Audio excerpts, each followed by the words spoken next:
Hello, everyone, and welcome to Camera Music. I'm Steve Wagaman, president of the Chamber Music Society of Detroit. It's an incredible pleasure to welcome two old friends of the Chamber Music Society to this pre-concert talk. Clarinetist Anthony McGill and pianist Gloria Chien. Welcome. Thank you. Thanks. Yeah, Anthony, we see a lot of you, and most recently you gave one of the concerts on our Camera Music series. Actually, it was June 26th of 2020, and actually to this day that had the highest attendance of any concert we ever did. And Gloria, you actually were the pianist collaborating with Roberto Diaz, who was the first violist to give a recital in the history of the Chamber Music Society of Detroit, in about 70 some years. So that's quite a distinction.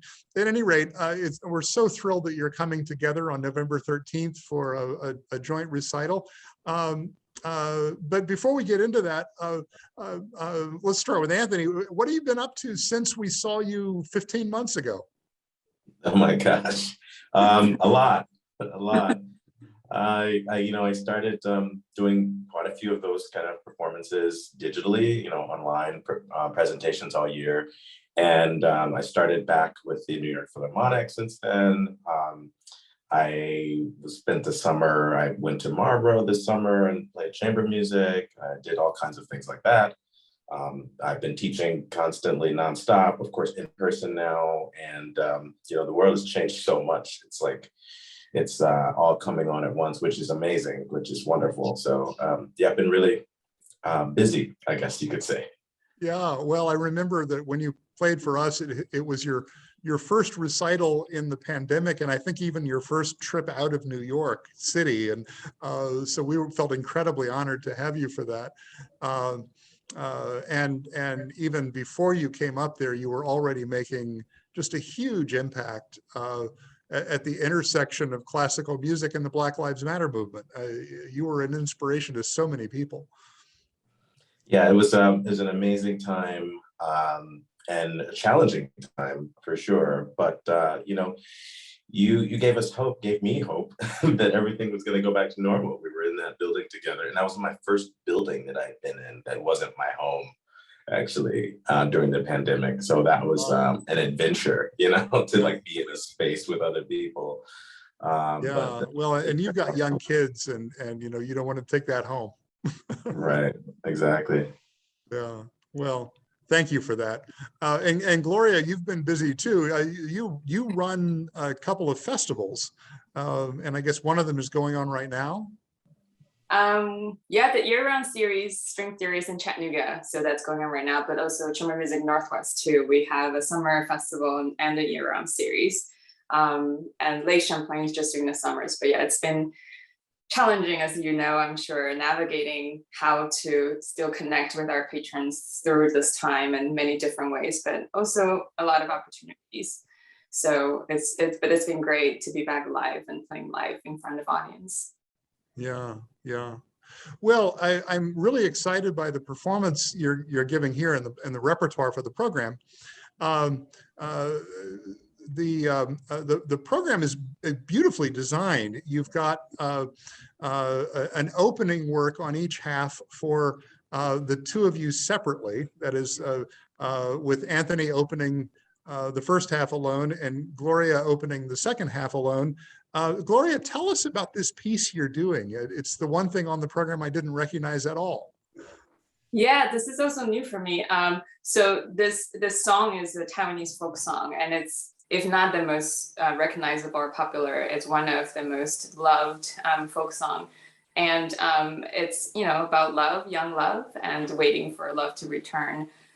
So this is transcribed by one of my piano heroes, Stephen Huff, and he has an affinity for Taiwan, and he transcribed this song and he plays it often for encore. So I'd be interested in, so I'm excited to bring it to Detroit. I love Chinese folk music, and it always has this nature imagery in it. Yeah. That's just lovely. So that's exciting. The sound would be quite captivating with all the harmonies, and so it's a beautiful arrangement. And so, Anthony, you're opening the first half of the program with a piece for solo violin. I had no idea you were a violinist. I didn't either, but I'm a clarinetist, so we have to stretch our repertoire somehow. Right, right. And also, I also know these pieces. These are the Telemann Fantasies for recorder and flute, actually. And so they're going to be those fantasies, which are, also interchangeable, and they're for solo instruments, and they're really gorgeous. I learned them when I was younger, and my brother also played them, and I stole them from him, and because he's a professional flutist. But they're just really wonderful works and kind of like romantic in a way. I think they're fantastic. Yeah. Well, it's amazing what a wind instrument can bring to Baroque music. Just the shaping and the line, it's so much more vocal than on a harpsichord or an organ or any of the period instruments, keyboard instruments. So what lovely ways to start. So we actually get to meet you as musical individuals.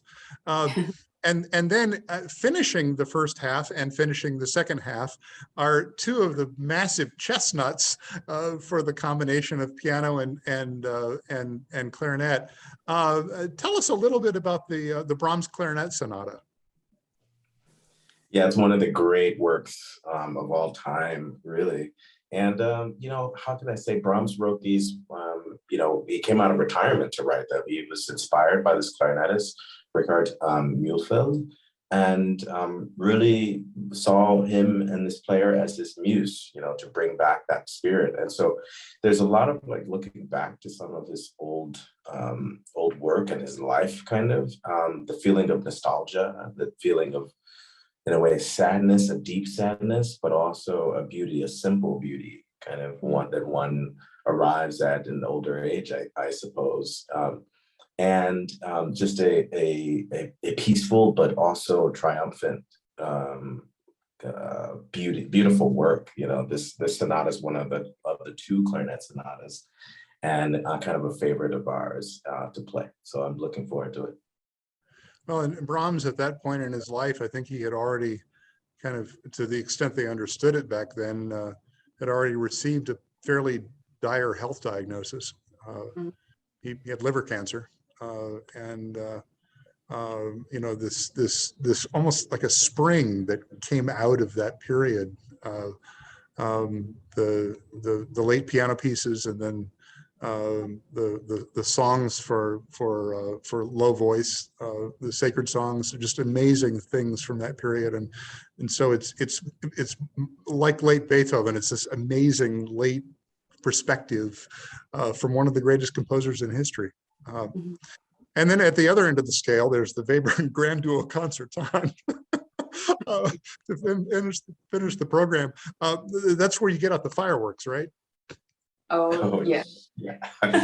How many notes do you have, Gloria, in that piece? 10,000? Yeah, I should be paid by notes.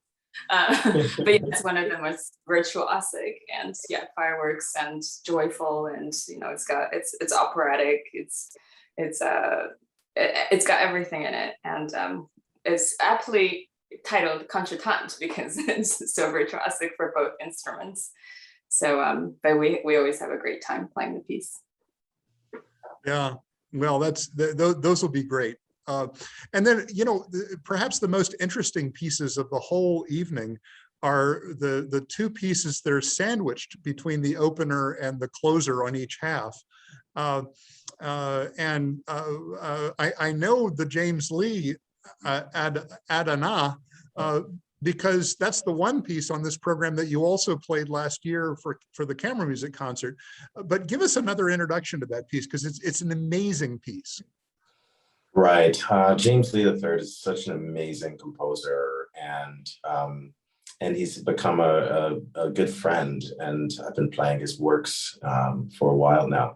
And it's so deep. He asks this question, I think it's Hebrew, and it comes from a prayer but he's like asks the title of his Arana, and it has a question mark on the end, and so he takes you on this journey. This short work has so many colors and so many spaces where he travels and tries to answer this question. And so through the harmonies and through the searching of this piece, it becomes this real kind of rainbow of hope, of prayer, of gorgeous sounds and harmony that is like just all his own. I think his colors are fantastic. And it's kind of like a journey, like wrapped up in this short, beautiful work. Right. Well, he's got to be one of the most sort of spiritually introspective composers active today. It makes you think. Yeah. And then you've got our very dear friend Jessie Montgomery, a piece called Peace. And you know, she wrote a piece that we gave a world premiere of. Actually, it was commissioned by members of the audience of the Chamber Music Society of Detroit, called Trading Fours, for 4 string quartets. Catalyst, Harlem, Dover, and Ataka all joined forces on it, on our sort of big blowout concert for our 75th anniversary season, which was now 3 seasons ago. But this sounds like it's a smaller scale thing, but with a title like Peace and with a composer like Jessie Montgomery, I'm certain that it's just exquisite. Tell us about it. Yeah, I discovered this piece, you know, in the kind of peak of the pandemic, I guess you could describe it. In such a sad way. You know, I was on the internet and I was listening to different types of music and just kind of being overwhelmed with like the outpouring of like great creation, but also like being moved to tears by all of these different works and different projects that people were doing from their living rooms. And dear friend Elena Urioste and her husband Tom Poster were performing from home all the time. And I heard this work and I just lost it all. And I reached out to Jessie and I said, you know, I would love to play this on the clarinet. You know, I was thinking I would do some arrangement, and she took the time to like create this version of it for us. And it turns out that it's one of my favorite pieces to play, because there's the piece of that, you know, it's obviously a work of music, you know, it's a play on words there, but it's also trying to find peace in a place of struggle and challenge and pain and all of those things. And so there are painful moments, there are joyful moments, and it's such a short work, but it's really powerful and really moving. And I'm so happy to be able to bring this, you know, clarinet version to the world, because, you know, it just moved me so much. And in a way, that kind of pain and that struggle and that emotion brought me peace briefly, for that brief moment in time, like music has the power to do. So I think people are really going to enjoy it. Yeah. You know, funny is the wrong word, but I think one of the things we're seeing, certainly we've seen it in the last few concerts we've done here, is that having spent time in struggle and in pain and in fear, the artists that are coming to play for us have so much more to say now. It's just incredible. And you know, Anthony, you're like your poster child for that. You know, you're such a beautiful musician, and the clarinet itself is such an amazing vehicle for expressing emotion. I think one of the high points of the entire online camera music experience for us was your performance of Adoration by Florence Price on that concert a year ago. I had never heard of Florence Price before then, and since then we've had just tons of Florence Price pieces. She's making a marvelous comeback. But if I'm allowed to make a request for an encore, just say I'll make a note of that. Gloria, will you remember that? Okay. Yeah, take a note. Take a note. Noted.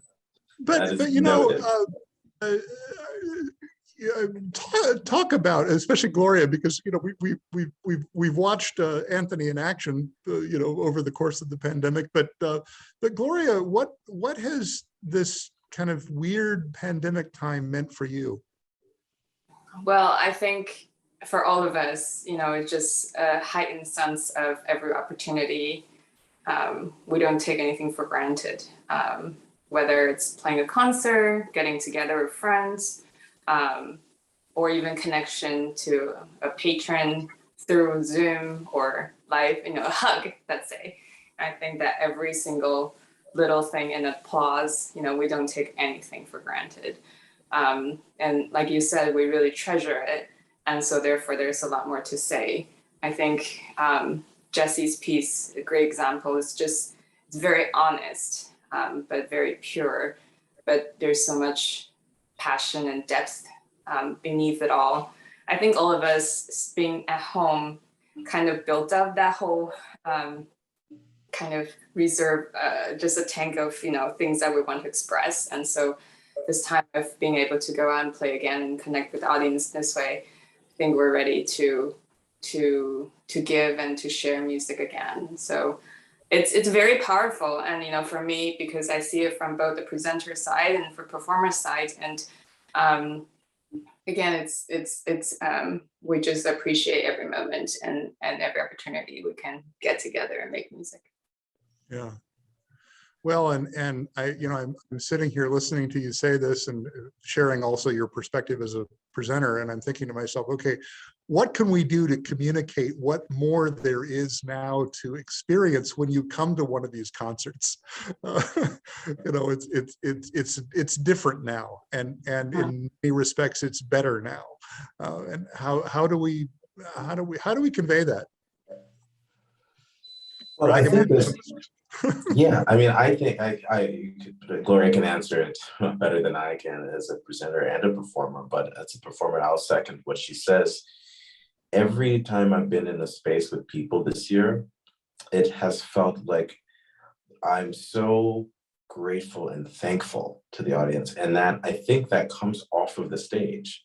You know, this feeling that this community, that we wouldn't be standing here doing this or sitting here doing this if it weren't for you, our audiences. And I feel like that's being reciprocated as well. Like I feel like this, frankly, I just feel like this love from the audience and this great appreciation that is going both ways. And that makes the concert much more, the feelings that you get much more visceral and exciting and sad and emotional, as like taking part in something that we both missed, the audience and the performer. We missed it so much. We missed each other.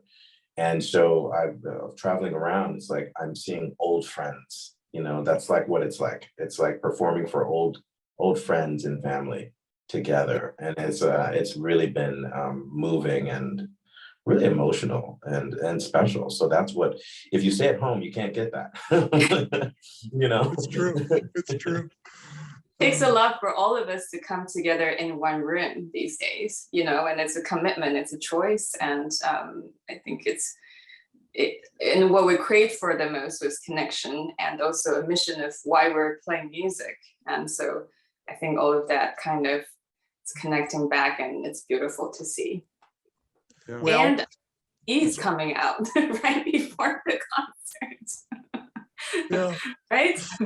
Yeah, absolutely. Absolutely. Well, we can't wait to welcome you here. For those of you who are watching this before the concert is on Saturday evening, November 13th at 8 p.m. And you can visit cmsdetroit.org to find in-person tickets, or cameramusic.org to find virtual tickets. You know, I think either way you join us, it will be a beautiful thing. Certainly, if you feel comfortable, I encourage you to come in person. We'll be there in person. At least I hope Gloria and Anthony will be there in person. comments. And we'll thank you for joining us, and we'll see you then. Thank you. Thank you.